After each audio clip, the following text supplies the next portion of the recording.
మళ్ళీ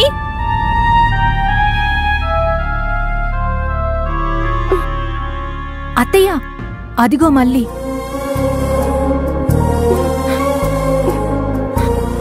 మళ్ళీ మళ్ళీ పెద్దమ్మా, ఏమైందే నీకు? అలా పడుకున్నావే? జ్వరంతో కొంచెం నీరసంగా ఉంది పెద్దమ్మా. అయ్యో, ఒళ్ళు వేడిగా ఉంది. ఏదైనా టాబ్లెట్ వేసుకున్నావా? మీ నాన్నేడి? ఏమో. జ్వరంతో ఉన్న పిల్లని పట్టించుకోకుండా ఎక్కడికెళ్ళాడు? కొంచెమైనా బాధ్యత లేకపోతే ఎలా? బాధ్యత ఉన్న మనిషి అయితే మా నాన్న నాకు బలవంతంగా ఎందుకు పెళ్లి చేయాలనుకుంటాడు? అందుకని జరిగిందే తలుచుకుని బాధపడుతూ జ్వరం తెచ్చుకున్నావా?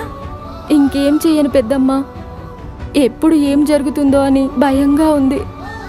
నా మనసులో ఏముందో మీకు కూడా తెలుసు కదా. ఓసి పిచ్చి మొహమా, మాకు తెలిస్తే ఏం లాభం ఉందే? తెలియాల్సిన వాడికి తెలియాలి గాని. ఏం చెప్పను, శివ నాకు ఎప్పుడు అంది అందనట్టే ఉంటున్నాడు. నా కోసం అన్నీ చేస్తాడు, కానీ కనీసం ఒక్కసారైనా నువ్వంటే నాకిష్టమని ఒక్కసారి కూడా అనడు. ఇదిగో మళ్ళీ, చేతులు కాలాక ఆకులు పట్టుకుంటే ఎలాంటి ప్రయోజనమూ ఉండదు. నీకు చెప్పడానికి మొహమాటమైతే నీ గురించి శివతో మేమే చెప్పేస్తాం. ఏమంటావే? నీ ఓణ్ణి పిలవమంటావా? నాకొక్కసారి శివని చూడాలనుంది. ఇక్కడికి రమ్మని చెప్పండి. సరే, శివని నేనే నీ దగ్గరకొచ్చేలా చేస్తాను. ఈసారి మాత్రం నువ్వు నీ మనసులో ఉన్నది మొత్తం శివాతో చెప్పే.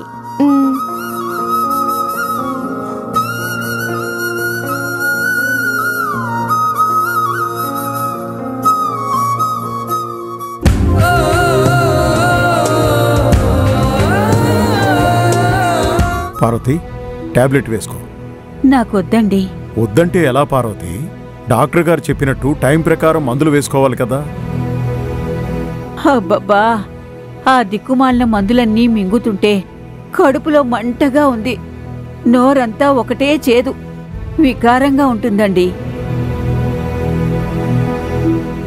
ఏంటి మావయ్య, అత్తయ్య మళ్ళీ వద్దు అంటుందా? అదేనా మా గొడవ. ఈ టాబ్లెట్లు చేదుగా ఉన్నాయంట. ఏంటత్తయ్య చిన్నపిల్లలాగా?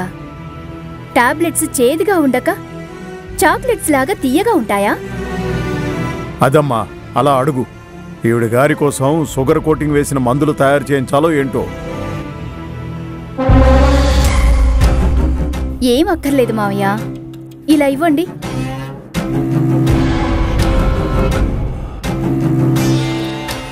మా అత్త బంగారం, గుడ్ గల్లాగా టక్కుమని మింగేస్తుంది. చూసావా పార్వతి, నందినికి నీ మీద ఎంత ప్రేముందో. నాకు ఎవరెలాంటి వాళ్ళో బాగా తెలుసు.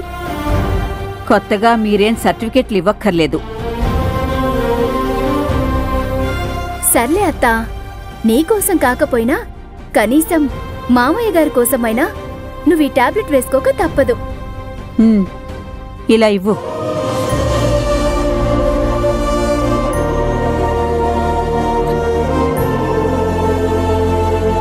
నందిని, నిజంగా నిన్నిలా చూస్తుంటే నాకు చాలా సంతోషంగా ఉందమ్మా. నాకింకో కొడుగ్గాని ఉండుంటే నిన్ను మేము మా చిన్న కోడలిగా చేసుకునేవాళ్ళం. ఇప్పుడు మాత్రం ఏం మించిపోయింది మావయ్య? ఆ దేవుడు దయ తలిస్తే నేను మీ కోడలిగా మీ ఆశని తీరుస్తానేమో, ఎవరికి తెలుసు? నందిని, ఏమంటున్నావే? ఏదో సరదాకి జోక్ చేశానత్తయ్యా. సరదాకైనా ఇంకెప్పుడు అలాంటి మాటలు మాట్లాడుకు. పార్వతి, రాసిపెట్టి లేదు గాని లేకపోతే నందిని చెప్పినట్టే జరిగేది కదా. అబ్బబ్బబ్బబ్బబ్బా, ఏం చెప్పారు బావగారు? మీ మాటను వింటుంటే చెవుల్లో అమృతం పోసినట్టుగా ఉంది. అమృతం కాదు, నాకైతే చెవుల్లో సీసం పోసినట్టుగా ఉంది. ఏదో సరదాగా అంటే అంత చిరాకు పడతావెందుకు? సరదాకు కూడా ఒక హద్దంటూ ఉండాలండి. తప్పే ఉందక్కయ్యా.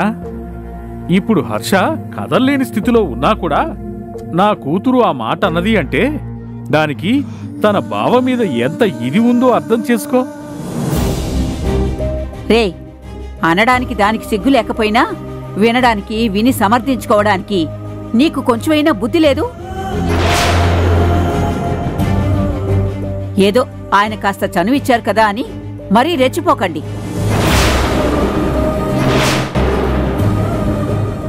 ఆగండి అత్తయ్య.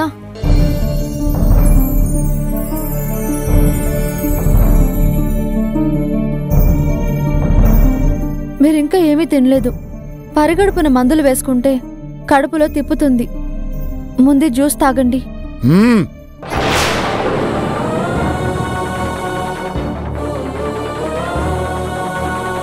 జ్యూసులిస్తే ఐస్ అయిపోవటానికి ఇక్కడ పిచ్చోళ్ళెవరూ లేరు. ఏమండి? నువ్వు మాట్లాడుకో.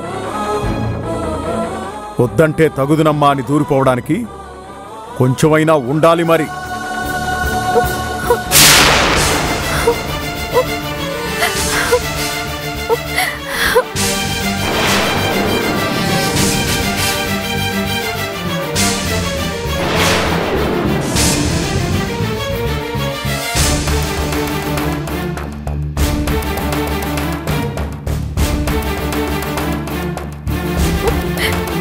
మావయ్య,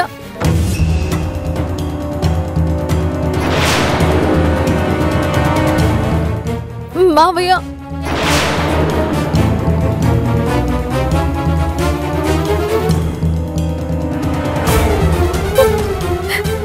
మీరు నన్ను ఎన్నైనా అనండి, పడతాను. దయచేసి ఒక్కసారి నేను చెప్పేది వినండి. మిమ్మల్ని నేనెప్పుడు అత్త మావలు అనుకోలేదు. నా అమ్మ నాన్నలే అనుకున్నాను.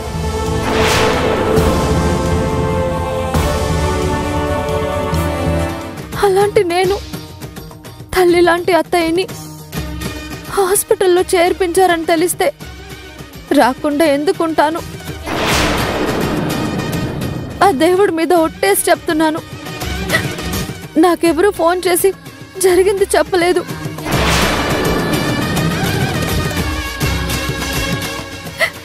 నన్ను నమ్మండి మావయ్య.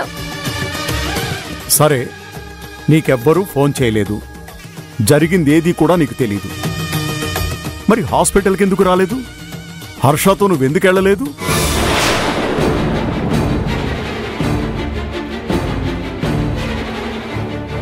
నేను పిలుస్తున్నా వినిపించుకోకుండా హడావిడిగా కారులో ఎక్కడికెళ్ళావు? మేము హాస్పిటల్లో దిక్కు తోచకుండా ఉంటే సాయంత్రం దాకా నువ్వెక్కడున్నావు? ఏం రాజకార్యాన్ని వెలగబెట్టావు? అది అలా అడుగు మావయ్య. కన్నీళ్లు పెట్టుకుని కళ్ళబొల్లి కబుర్లు చెబితే నమ్మేస్తారు అనుకుంటుందేమో. నందిని, ఇదిగో, నా కూతురు మీద అరవడం కాదు, బావగారు అడిగిన దానికి సమాధానం చెప్పు. ఏం చెప్పాలి? ఎలా చెప్పాలి? ఎలా నమ్మించాలి?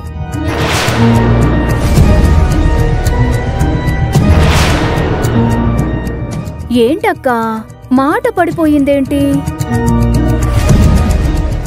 పోనీ నువ్వు చెప్పలేని నిజాన్ని నేను చెప్పనా?